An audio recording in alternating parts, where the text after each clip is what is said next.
How can I get in? Part 1. Social engineering. That's pretty much the most common type of attack a hacker uses to get into a business or home user's system, particularly phishing emails. But there are others. There's something called Vishin, which is more of like a voice spam call. There's Smishin, where there's like more of like a text message. And there's also the famous one, Phishing, where it's more for email.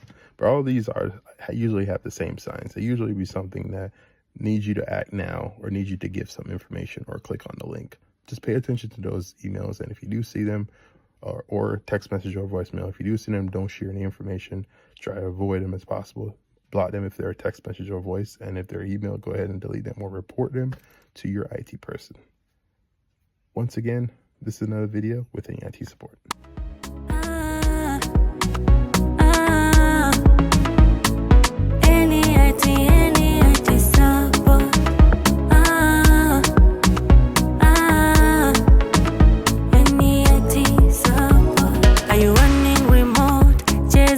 From afar, we've got the service that will take you straight to the stars.